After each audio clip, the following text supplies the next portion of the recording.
Good evening to all. This is Pratima Singh and welcome back to पोलपाथ।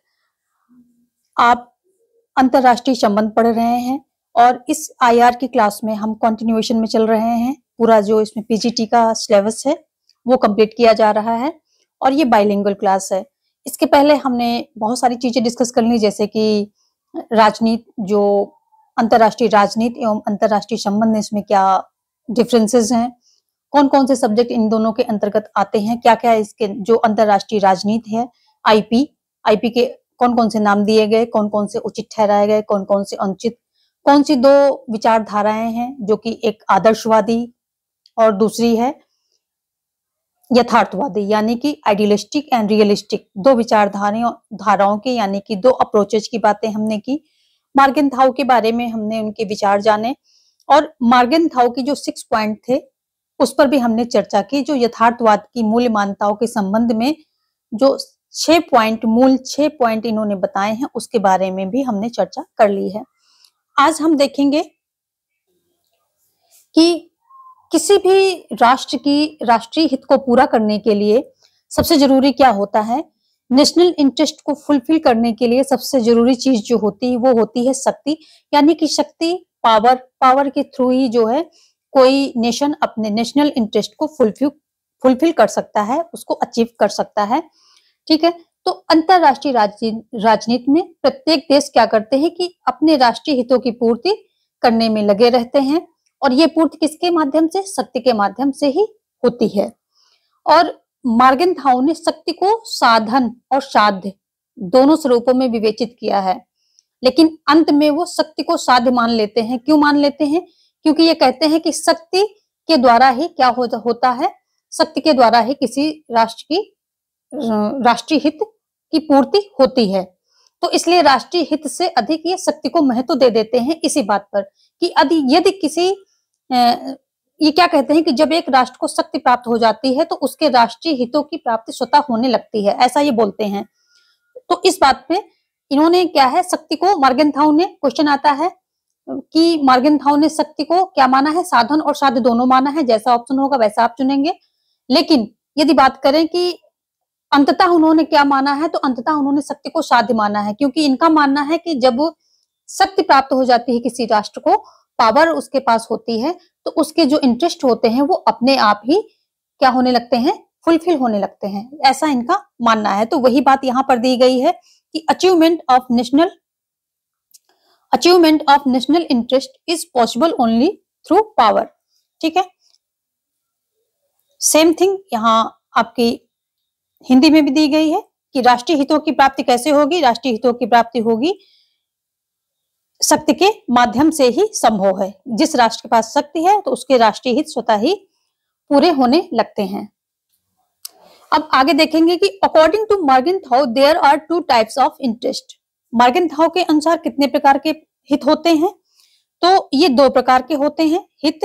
कौन कौन से होते हैं? एक स्थिर होता है, अस्थिर होता है। ठीक है, स्थिर, पहला स्थिर होता है, दूसरा अस्थिर होता है, स्टेबल एंड अनस्टेबल। तो according to Morgenthau there is a stable public interest whereas unstable nature is national interest. तो जो स्थिर प्रकृति वाला क्या होता है, जो हित होता है, तो वो क्या होता है, वो उसके अंतर्गत राष्ट्रीय एकता, अखंडता, भौगोलिक सुरक्षा, ये सारी चीजें आ जाती हैं। यानी कि जो स्थिर प्रकृति वाला ये हित होता है, इसके अंतर्गत कौन कौन से, राष्ट्रीय एकता, अखंडता, भौगोलिक सुरक्षा, ये सब आ जाती हैं। जबकि जो अस्थिर प्रकृति वाला राष्ट्रीय हित होता है, जो अस्थिर प्रकृति का होता है हित, वो क्या होता है, राष्ट्रीय हित होता है।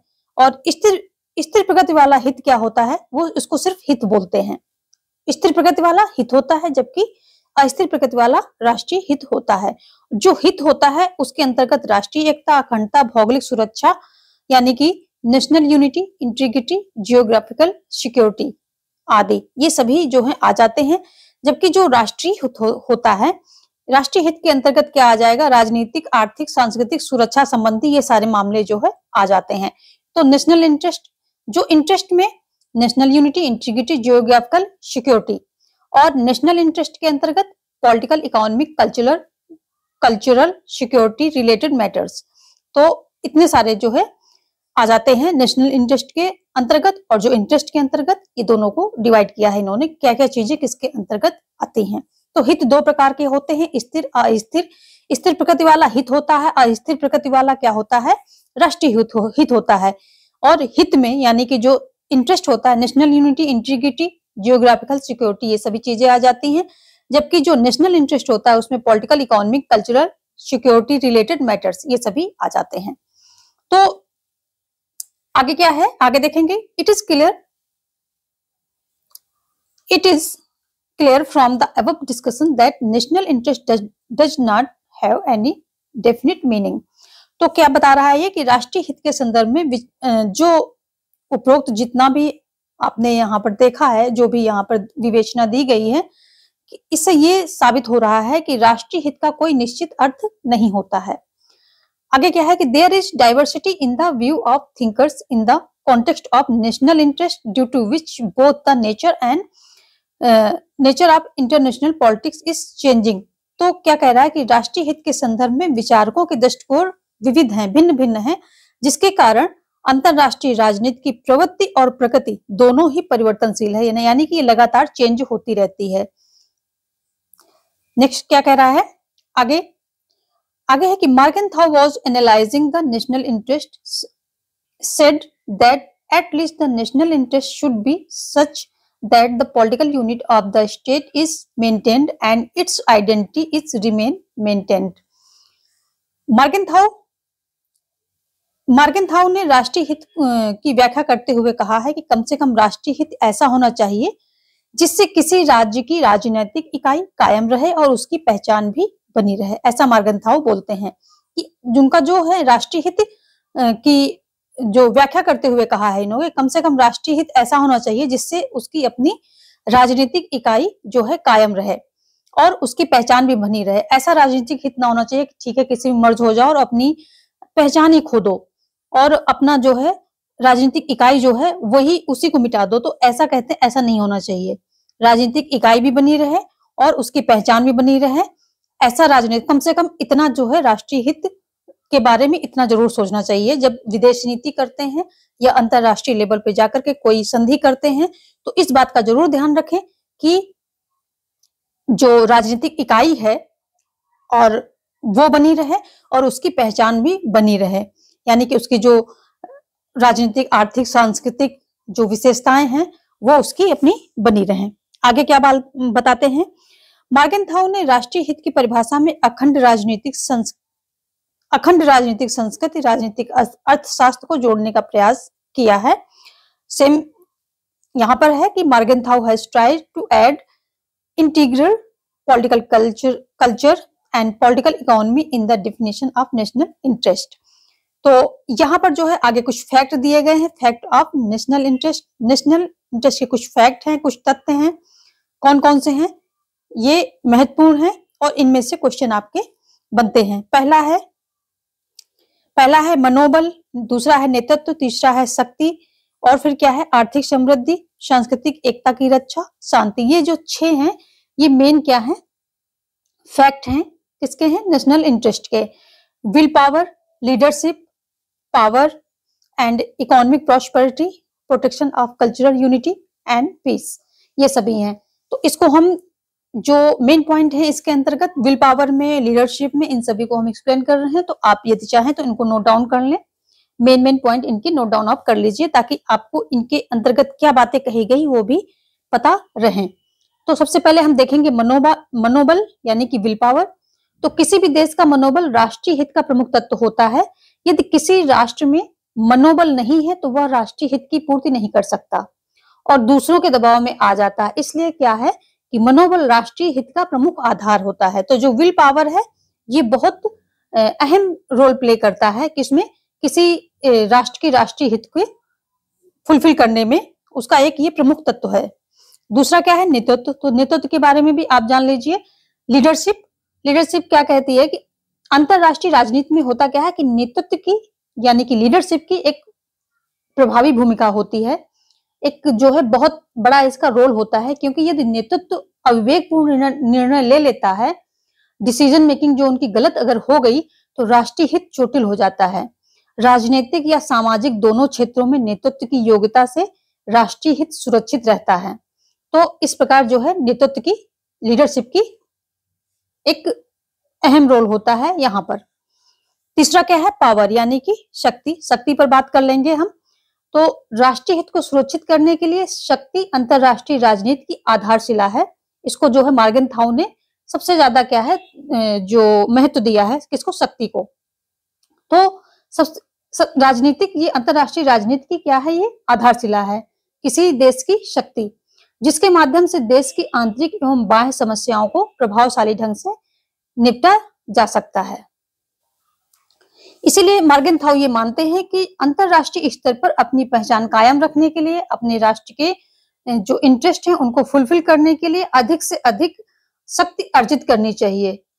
ये मॉर्गनथाउ का मानना है कि प्रत्येक राष्ट्र को क्या करना चाहिए कि अधिक से अधिक शक्ति अर्जित करनी चाहिए। और शक्ति को इन्होंने क्या बोला है कि शक्ति ही साध्य है जो राष्ट्रीय हित की संरक्षण करती है। तो ये हो गया शक्ति के बारे में। इसी तरह हम इकोनॉमिक प्रॉस्पेरिटी के बारे में कुछ मेन पॉइंट देखेंगे, तो आप इनको सब नोट डाउन करते जाएंगे। आप पेन और पेपर लेकर के बैठेंगे और इन सभी चीजों को जो कि यहाँ पर नोट दी नहीं गई हैं, मैं एक्सप्लेन कर रही हूँ, उनको आप मेन पॉइंट, कीवर्ड्स इनके आप लिख लीजिए इन्हीं के सामने। तो जो आर्थिक समृद्धि है यानी कि इकोनॉमिक ग्रोथ, इकोनॉमिक प्रॉस्पेरिटी, तो ये क्या कहती है कि किसी राष्ट्र के राष्ट्रीय हित की मजबूती के लिए अर्थव्यवस्था का मजबूत होना अति आवश्यक है।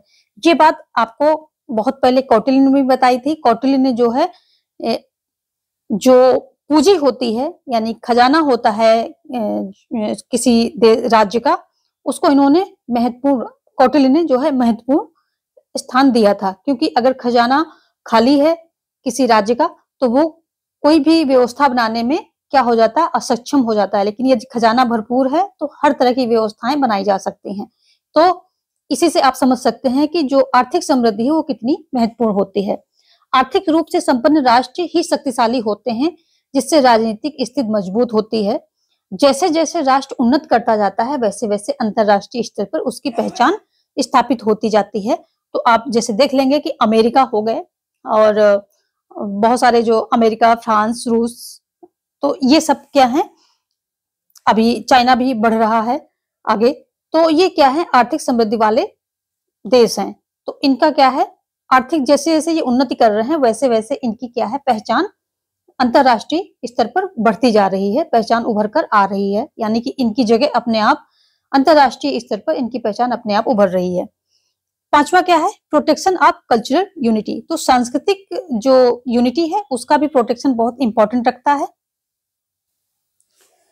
सांस्कृतिक एकता की रक्षा, तो यहाँ पर क्या है कि राष्ट्रीय हित की पूर्ति के लिए सांस्कृतिक एकता अति आवश्यक है। अगर अंदर ही फूट पड़ी रहेगी तो कैसे आप जाकर के अंतरराष्ट्रीय स्तर पर जो है कोई काम कर पाएंगे। यदि आप घर के ही लड़ाई झगड़े से उभर नहीं पा रहे हैं तो कैसे समाज के लिए कोई काम कर पाएंगे, या घर से बाहर के कार्यों को कैसे अच्छी तरह से उनको निपटा पाएंगे। मुश्किल है, ये असंभव है, क्योंकि आप घर में ही उलझे हुए हैं। तो वही चीज यहाँ पर हो रही है कि राष्ट्रीय हित की पूर्ति के लिए सांस्कृतिक एकता अति आवश्यक होती है, जो पूरे राष्ट्र को एक साथ जोड़े रहती है। यद्यपि यह एक सहायक तत्व है लेकिन राष्ट्रीय हित के लिए आवश्यक होता है, और इससे विविधता में एकता स्थापित होती है, जिससे राष्ट्र का गौरव विश्व में पहचान स्थापित करता है। तो जैसे हमारे यहाँ विविधता में एकता है, वही बात यहाँ पर भी हो रही है कि सांस्कृतिक एकता होनी चाहिए। भले ही वहां पर बहुत सारे धर्म जाति के लोग रह रहे हैं, लेकिन क्या है, उनकी जो संस्कृति है, सांस्कृतिक एकता उनके अंदर होनी चाहिए। इससे क्या होता है कि विविधता में एकता की झलक मिलती है, और ये एक अलग तरह की संस्कृति, एक अलग तरह का गौरव होता है, जो कि विश्व में अपनी एक अलग छाप छोड़ता है। तो ये हो गई सांस्कृतिक एकता की बात। और छठा जो है पीस, शांति की बात की है इन्होंने। शांति में इन्होंने बताया है कि राष्ट्रीय हित के लिए अति आवश्यक है, जो शांति है वो राष्ट्रीय हित के लिए अति आवश्यक है, क्योंकि आंतरिक शांति राष्ट्रीय हित को मजबूत करती है। क्योंकि ऐसी अवस्था में राष्ट्र अपने संसाधन का भरपूर प्रयोग करता है। जब उसके अपने राज्य में, अपने देश में आंतरिक शांति होती है तो जो भी उसके पास संसाधन होते हैं उनका वो भरपूर उपयोग करता है। किसमें? अपने जो राज्य की है व्यवस्था को बढ़ाने में, अर्थव्यवस्था को सुधारने में, सैन्य शक्ति को बढ़ाने में और दूसरी तरह की जो भी व्यवस्थाएं हैं उन सभी व्यवस्थाओं के इम्प्रूवमेंट में वो भरपूर प्रयोग उनका कर पाता है, क्योंकि उसके अंदर जो देश में शांति होती है, हर तरफ से शांति बहाली होती है। और जब वो अपने देश के सभी संसाधन का भरपूर उपयोग करता है तो जाहिर सी बात है कि वो अंतरराष्ट्रीय स्तर पर अपनी पहचान बना लेता है, क्योंकि वो हर चीज में आगे एडवांस हो रहा होता है, हर चीज में आगे बढ़ रहा होता है, तो वो अंतरराष्ट्रीय स्तर पर अपनी पहचान बना लेता है। अगर इसी के उल्टा हो जाए कि आंतरिक अशांति हो जाए तो राष्ट्रीय हित को ये क्या करती है, क्षतिग्रस्त करती है, क्योंकि राष्ट्र वो देश क्या है अपने अंदर के मामलों में ही उलझा रहेगा, उसके संसाधनों का प्रयोग उसके अंदर अपने मामलों को निपटाने में ही सारा संसाधन प्रयोग होता रहेगा, तो वो बाहर अंतरराष्ट्रीय स्तर पर जाकर के कोई काम ठीक से कर ही नहीं पाएगा। तो अंतरराष्ट्रीय नीतियों के निर्धारण में क्या है, शांति का यानी पीस का भी एक महत्वपूर्ण रोल होता है। तो ये सभी इनके बारे में हमने एक्सप्लेन किया है, मेन पॉइंट। आप इसको इसके जो कीवर्ड्स हैं सभी के लिख लीजिए और ये इंपॉर्टेंट है, यहाँ से क्वेश्चन बनते हैं। और इसी के साथ आज की क्लास हम यहीं वाइंड अप करेंगे और इसके आगे जो नेक्स्ट सेशन होगा वो होगा मॉर्गेनथाउ का यथार्थवादी कूटनीतिक नियम। इस पर हम चर्चा करेंगे और ये भी बहुत इंपॉर्टेंट है, जो कूटनीतिक नियम है मॉर्गेनथाउ के, यहाँ से भी बहुत सारे क्वेश्चन बनते हैं। तो जितना क्लास छोटी जा रही है, लेकिन क्या है कि आप एक एक पॉइंट यहाँ से उठाते जाइए, अपने नोट्स बनाते जाइए, ताकि आपको दोबारा जो है इन्हीं चीजों को फिर से रिपीट ना करना पड़े। इनके नोट्स बनाइए और इनको अच्छे से मेमोराइज कर लीजिए। आगे की क्लास मॉर्गेनथाउ की कूटनीतिक नियम पर होगी और ये क्लास यदि आपको यूजफुल लगी है तो लाइक, शेयर एंड सब्सक्राइब करना बिल्कुल ना भूलें। Thanks for watching. जय हिंद, जय भारत।